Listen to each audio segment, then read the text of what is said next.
ఏమంటావు అత్తయ్య? నిన్ను నోరు ముయ్యి అంటున్నాను. ఒరే విష్ణు, నువ్వెందుకు ఇలా మాట్లాడుతున్నావు? ఎవరు నీతో ఇలా మాట్లాడిస్తున్నారో నాకు అర్థం కావట్లేదురా. కానీ ఇప్పటి వరకు ఎలా జరిగిందో అలాగే జరగలేదు. నువ్వు లేనిపోని గొడవలు పెట్టకు. అంటే సరుకులు పంపకపోతే గొడవకు వస్తారా వాళ్ళు?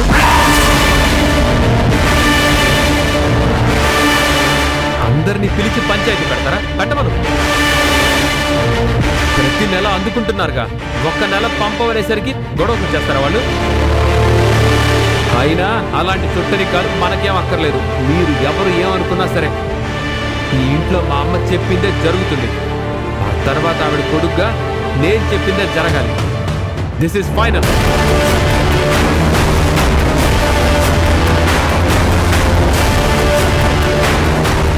అది అల్లుడు చెప్పిందే ఇప్పుడు జరగాలి. అర్థమైంది కదా? వాడేదో బుద్ధి లేకుండా మాట్లాడుతుంటే మీరేంటండి వాడికి సపోర్ట్ చేస్తారు? లేకపోతే మీలాగా అబ్జెక్షన్ చేసి చెప్పమంటావా? చెప్తే వినే పరిస్థితిలో ఉన్నాడు వాడు. ఇదిగో ఇప్పుడు మన ఇంటి దీపమే కదా అని ముద్దెట్టుకుంటే మన మూతే కాదు. అందుకే ఆవేశంలో ఉన్నప్పుడు వాడిని ఇంకా రెచ్చగొట్టకుండా వాడి సైడే మాట్లాడుతూ కొంచెం కూల్ చేస్తాను. తర్వాత టైం చూసుకుని వాడిని ఎలా దూపాలో అలా దూతాను. ఇదిగో నేనేదో వాడికి సపోర్ట్ చేస్తానని చెప్పి ఎక్స్పర్ట్ అనుకోకండి. ఇదిగో నేను ఎప్పుడు మీ పార్టీయే.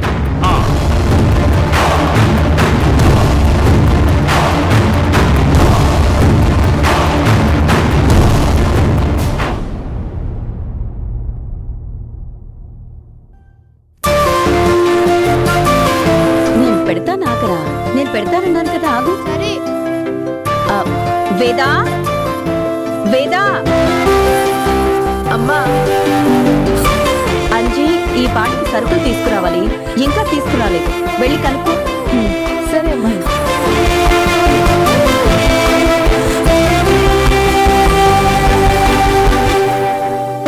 అంజీ, అంజీ, ఏంటమ్మా? అమ్మ సరుకులు తీసుకురమ్మని చెప్పిందంట కదా, ఇంకా తేలేదేంటి? మర్చిపోయానమ్మా. ఇంట్లో సరుకులన్నీ అయిపోయాయి. సరేనమ్మా.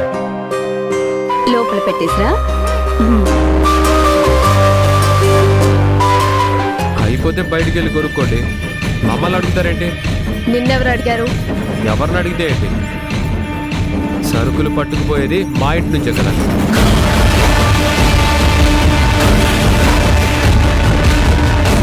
ఇప్పటి వరకు మా ఇంటి నుంచి మీరు చేసిన దోపిడీ చాలు.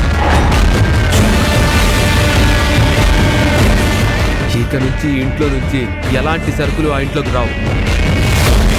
విష్ణు, ఏమైంది? ఎందుకు అలా మాట్లాడుతున్నావు? నాకేమైనా అయితే మీకే. ఇక నుంచి ఇంటి నుంచి పప్పులు ఉప్పులు ఏ వస్తువులు ఆ ఇంటికి రావని చెప్తున్నాను. అర్థమైందా?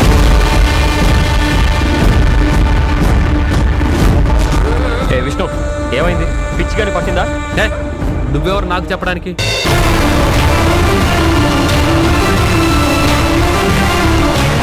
నేనెవరంటావేంటి? ఎవరు?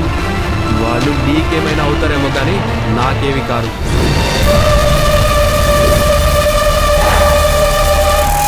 అది కాదు విష్ణు. పనోళ్లతో చెప్పించుకోవాల్సిన కర్మ నాకింకా పట్టలేదు.